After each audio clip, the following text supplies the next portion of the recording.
my name is Dr. Laura Watts. I'm a professor in the biology department at Salem College, and today what I'm going to do is a quick overview of the human heart, looking at some models of a human heart as well as a sheep cadaver heart. So the first thing that we're going to do is we're going to start off by looking at a model of a heart. And the reason that we're going to do this is because this is going to give us a very idealized image of what the heart should look like before we start looking at some of these structures on a sheep cadaver. So the first thing that you're going to notice when we look at the heart is just the shape of the heart. So the heart is typically shaped where it's wider on top, the area that we call the base, and it comes to a point at the bottom at what we call the apex. The other thing that you may notice the heart is here, this reddish structure is supposed to represent the muscle that the heart is made up of. So the heart is in fact a muscle. You have three different types of muscle in the body. We have cardiac muscle, which we find only in the heart, smooth muscle, and then skeletal muscle. And just like smooth muscle and skeletal muscle, the role of cardiac muscle is to contract. And in fact, it contracts a lot. So over the lifetime of a person, the heart will actually beat over 2.5 billion times. And because of that, because it's constantly working, it needs a lot of blood. And that brings us to the next characteristic of the heart you might notice. That's these grooves that run over the surface. They run over the front of the heart, the anterior surface, as well as the back. And in these grooves, what we call sulci, you're going to find blood vessels that are embedded within them. And the job of these blood vessels is to deliver blood and therefore oxygen and nutrients and everything else the heart's going to need to do its job. So because the heart needs so much blood, as blood is being pumped out of the heart, the very first vessels that come back before the heart feeds any other part of the body, it feeds itself. And we can see a representation of how vascularized the structures in our body are by looking at something like this kidney. So in this structure, what they did is they took an actual kidney, they infused it or perfused all the vessels with latex paint, red being that where the arteries would be, blue being where the veins would be. They then digested away the rest of the material, and what you're left with is a representation of how many blood vessels are in this organ. So if I did the exact same thing with the heart, which you'd actually be able to see is the structure of the heart itself. We would be able to see exactly how the heart is shaped because it is so full with blood vessels. The next thing that you may notice about the heart are these little ear-like structures up on the top. These are called auricles, which actually comes from the Latin term auris, which does in fact mean ears. So the next thing I want you to see is not what's on the surface of the heart, but we're going to open it up and we're going to see what's inside. So for that, I'm going to take away the anterior structure. We're going to go through and we're going to name each of the compartments of the heart and talk about how blood flows through the heart. So for that, it actually helps if I come back to this model here to give a basic understanding of the directional flow of blood as it goes through the heart. So let's imagine that we have blood that's out in the body, either in the head or in the lower portions of the body. Blood is going to come into the heart through two very large vessels that are called the superior and inferior vena cava. Those are then going to come into the top part of the heart. The top part's going to pump.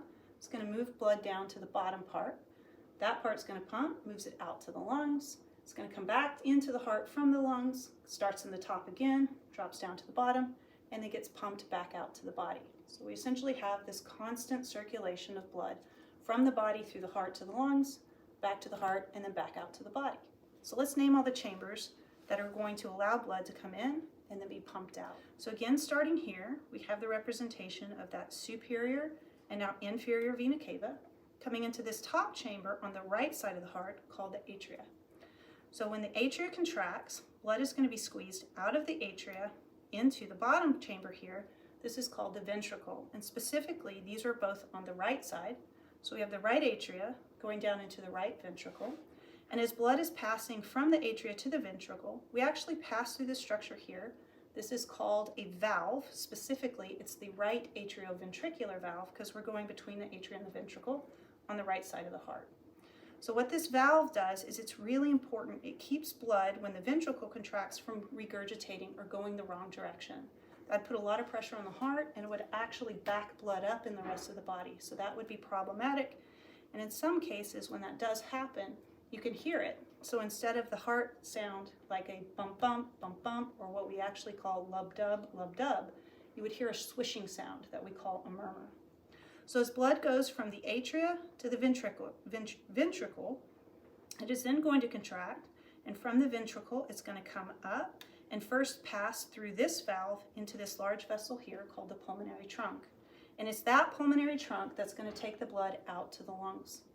Once the blood has been oxygenated, it comes back into the heart here in the backside through the pulmonary veins, and those are going to empty not into the right side of the heart, but the left. So now the blood is oxygenated. It goes into the left atria, drops through another valve into the left ventricle. That is then going to contract and push the blood. Again, it can't go backwards into the atria, so instead it's going to go forward through the aortic valve into the aorta, and that's going to carry the blood out to the rest. And again, right here we see the first branch of the aorta, which carries blood everywhere. That first branch is going to be our right and left coronary arteries, so the heart's going to take care of itself first, so it can take care of the rest of the body.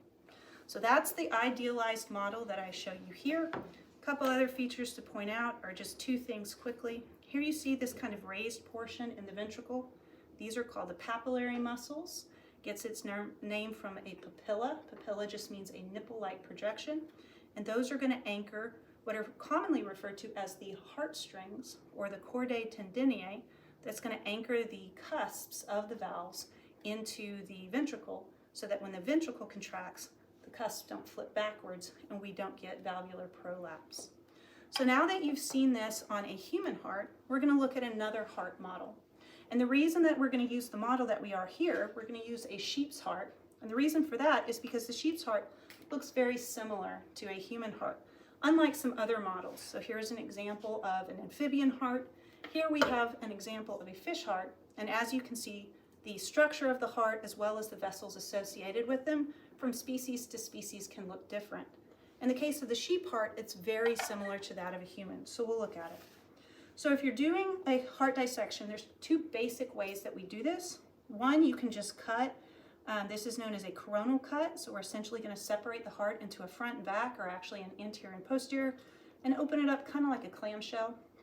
In the other case, we're going to do a sagittal cut through each side so that we can look into the ventricles. And what this is going to do is it's going to give you two different views of what we were seeing here.